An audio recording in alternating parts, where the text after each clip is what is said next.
Well, that is Clarence House. Sorry, I should have said hello.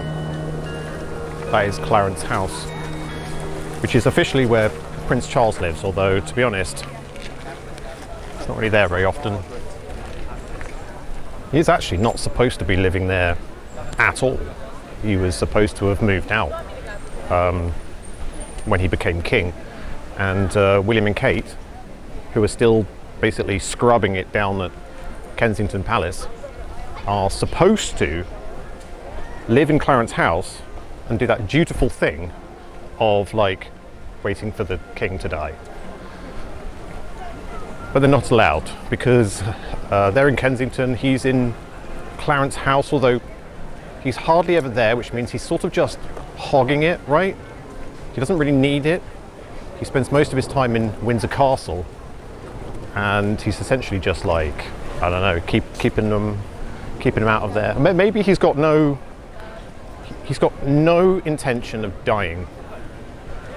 Maybe Prince Charles, actually, King Charles will never die, which would be a shame, obviously, for William. It's certainly true that there's nothing set in stone that says exactly where the royals should live when they have particular jobs, but it is a very strong tradition which has been upheld for generations. But Prince Charles has broken the tradition, and as far as I can tell, it's not the only tradition that is being broken or dissolved.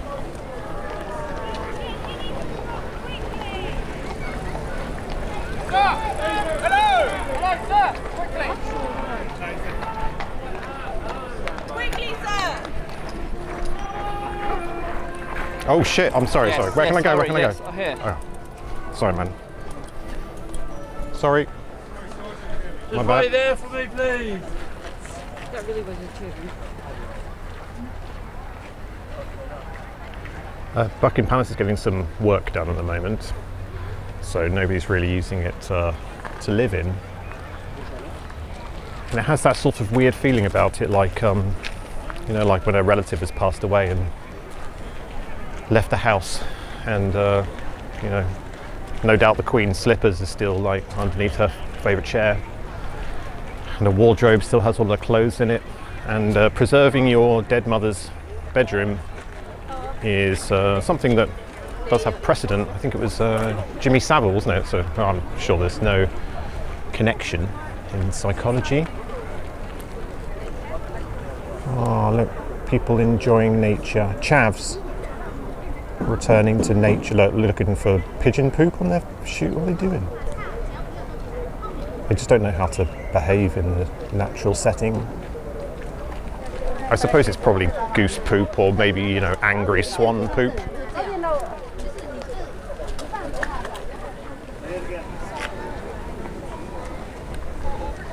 Oh look, they're entrapping the animals. Very sad. Of course, Buckingham Palace is still the King's official place of work, because, you know, the King does have a job.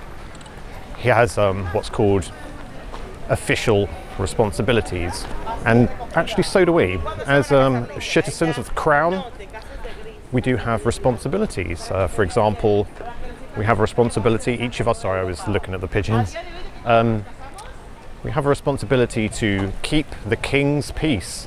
That is apparently the responsibility of all of us. In return, the King, his job and his responsibility is to protect the public interest from groups that may want to exploit us or harm us. Of course, traditionally, the group that wants to exploit us and harm us are the group of scoundrels in the Houses of Parliament.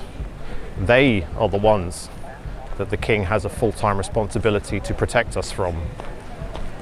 But is he?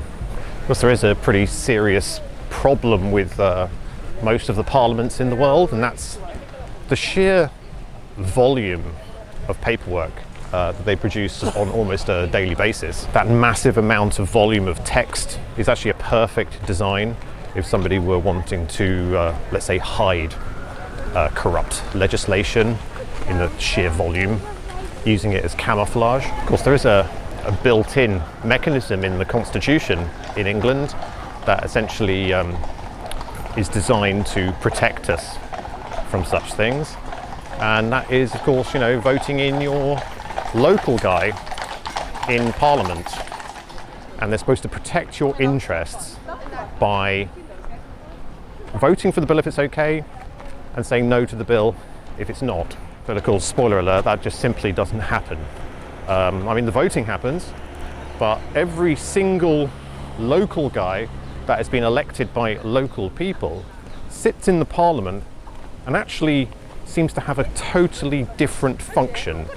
And that function of the local guy is to wield that illusion of consent that you have given them by voting for them and channel it in the direction that the party, the main party, wants it to go. They operate like a conduit for pretend consent. I'm not sure if that was the spirit of the original design. Something is wrong. It's the whips. So every party has a whip, and the whip is a person who knows all of the deepest, darkest secrets of your local guy in Parliament. That leverage, the type of blackmail that forces these local people to vote along with the party. They don't really have a choice about it.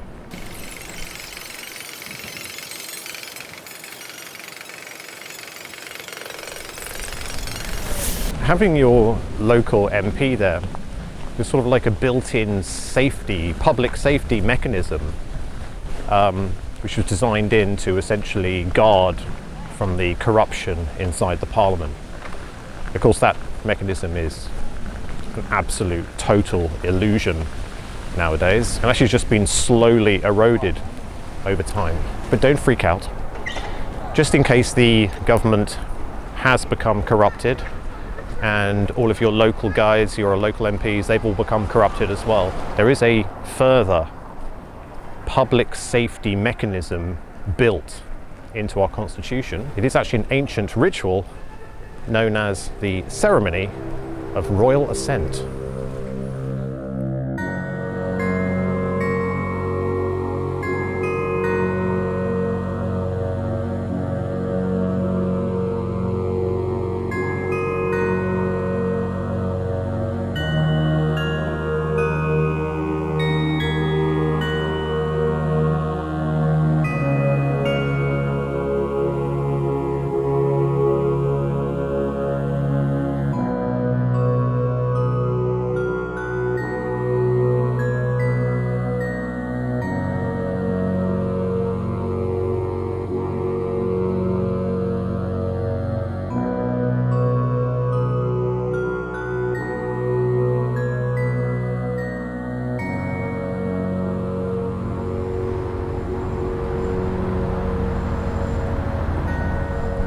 So the ancient tradition is this: when a bill in the Houses of Parliament has been finalised,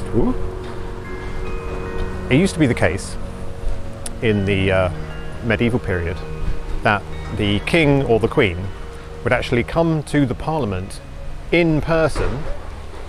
They would read through the bill, and then if everything was okay, they would say one of two phrases in the native language of the Parliament, which was Norman French. That's where I get to use the French from school.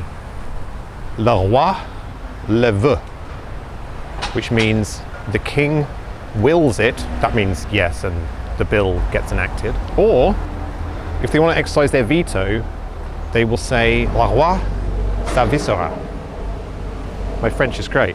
It means the king will consider it, which is a little bit like leaving somebody on red, where it's like dropping the mic and just walking off. That physical presence in Parliament from the king or the queen was really quite important, because they got a chance to look them in the eye, eyeball them, see if they're legitimate, and confront them essentially on the things that they are doing. It was an important public spectacle that reassured the public that the king was actually physically protecting their interests. Then along came Henry VIII, and towards the end of his life, when he was essentially obese and crippled because of leg pain, he decided to change the tradition, and he gave royal assent to the Royal Assent by Commission Act. And let me tell you, it's a real banger. I'll read some of it to you. I'm picking the right spot, I guess. I'm just going to have to read this from my phone. I can't find anywhere to perch my camera. So this is called the Royal Assent to Acts of Parliament by Commission. Be it declared by authority of this present Parliament that the King's royal assent by his letters patent under his great seal and signed with his hand and declared and notified in his absence to the Lords Spiritual and Temporal and to the Commons assembled together in the High House, which is the House of Lords, is and ever was as good strength and force as though the King's person had been there personally present and had assented openly and publicly to the same. And I love that K in publicly. It reminds me of witchcraft. This is essentially saying, don't worry lads, remember how strong and how powerful I used to be? A piece of paper has just as much force as a physical presence. It actually makes sense nowadays, but in the 1500s, that was weird. So the need for a physical presence was essentially dissolved and replaced with letters patent and by proxy commissioners, trusted people with special hats. But the public would actually react extremely badly if they decided to just cancel the entire ceremony. And so what they did was quite clever, really. They essentially dissolved the need for a physical presence and the king coming down to the parliament. But what they did instead was still run the royal carriage, but empty.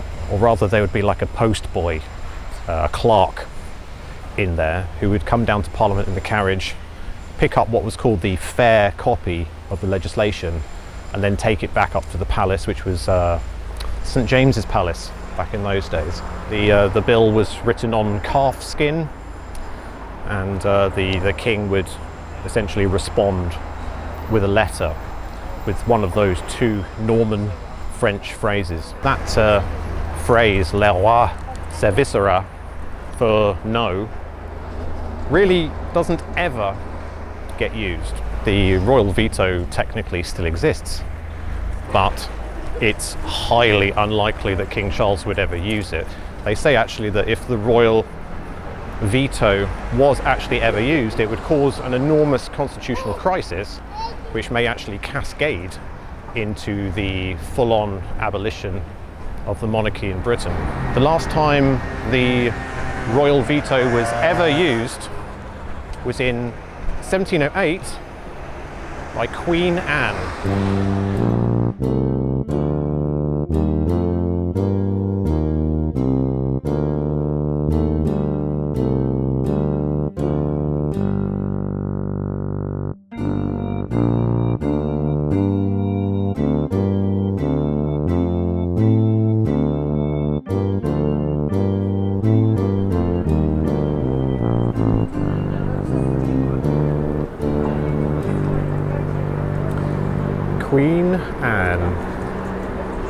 Queen Anne in 1708 was the very last royal to use her veto, and she did so against the Scottish Militia Bill. She was advised that the Scottish militia may well turn against her one day, and they might try to either destroy her life or destroy her legacy, or maybe the whole legacy of her family. So she vetoed it for the reason of self-protection. You see, Queen Anne was known for having highly sharpened instincts for choosing good gin every morning. But then gin was a morning drink. But luckily for her, she did have some very, very loyal supporters who actually saw an opportunity to protect themselves and her by proxy, and they advised the Queen to veto the bill and leave the Parliament on red.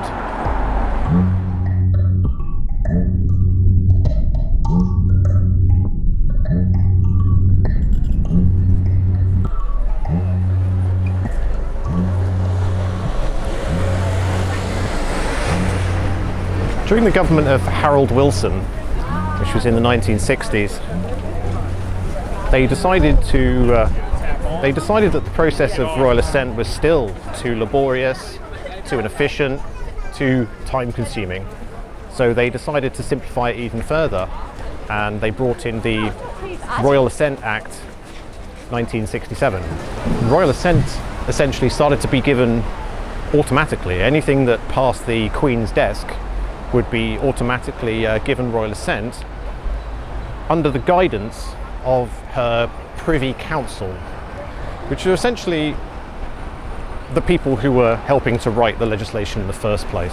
The whole process of giving royal assent to legislation has become a formality, and the letters patent are just copy-pasted with a few of the details changed. We don't even skin a calf to write it on anymore. The only remnant that's actually left of the ancient ceremony is just a little thing that they do during the proroguing of Parliament, which is the end of the parliamentary session. So it doesn't even coincide with when the laws are passed. The whole system of royal assent really has no meaning at all anymore. It's lost all of its power. It's not a scrutinising role. It is not a role that in any way functionally protects the public interest. And without the power of veto, it has no teeth. You could say that that whole function could be fully automated and it would make absolutely zero difference, especially seeing as the result is always 100% predictable, and resistance against a bill is effectively banned. So here's an idea. What if King Charles was so lackluster and so ignorant of his important constitutional responsibilities that he let slip by a piece of legislation that actually enabled the government to automate his job? For King Charles, AI automated decision making for matters of significant effect may well be his Scottish militia of the 21st century. Unintended consequences. On the 19th of June this year, the Data Use and Access Act 2025 got royal assent, and it's given birth to something that I think that King Charles should actually be quite concerned about, because we have something to be concerned about. Under the GDPR, which you're probably aware is the General Data Protection Regulation, which we inherited from the European Union, our old overlords, that had a general prohibition, essentially a ban on anything that was known as an automated decision with significant effects. The Data Act 2025 essentially legalizes the use of automated decision making with significant effects, with a slight protective measure of if you are significantly affected by something and you don't think that the decision was correct, you can apply for a human to look into it for you. Can you imagine a human doing something in 2025? Of course, you don't have to be too strong in logic to realize that that sort of thing can never last and is not designed to last, because the whole reason for going for automated decisions, like in the government, for example, is to lower the costs, meaning they'll get rid of a load of people. They want to streamline and make their whole governmental things more efficient by utilizing artificial intelligence to make decisions for them. When they fire all those people, they may end up in a situation where there are no humans there to do a human review, and so they'll just change it to like another bot. Essentially, it's just going to be bots all the way down. And this will be government, banking, shopping, everything that you generally do is going to be subject to automated decision by AI. You see, what they want is sort of like, what would you say, decision equity. So essentially, a decision that is given to you is exactly the same as a decision that is given to somebody who is like you. And when they say like you, what they mean is they're going to profile you so that they can give you the correct decisions. Everyone will be profiled. Profiling, where you get a score based on your activities, that's actually known as a social credit score, is it not? Back to the system of royal assent. The system of royal assent is always 100% predictable. No bills ever get refused. In fact, pretty much all functions of the Crown are so predictable and stable, which is what they always went for, stability, that essentially it is automated already, but the thing is they just use paperwork still. Well, they don't use calf skin, but they do use paper. And it certainly may well be the case that that group of scoundrels in the House of Parliament may see an opportunity to concentrate their own power by automating the system of royal assent. They may argue that King Charles's very existence is so overly flamboyant, complicated and expensive, then it may well be worth replacing part of that function with an automated decision. I actually think not too long in the future, royal assent will not be given by commissioners or ceremonies or ancient rituals. It will just be given by a button labelled pass.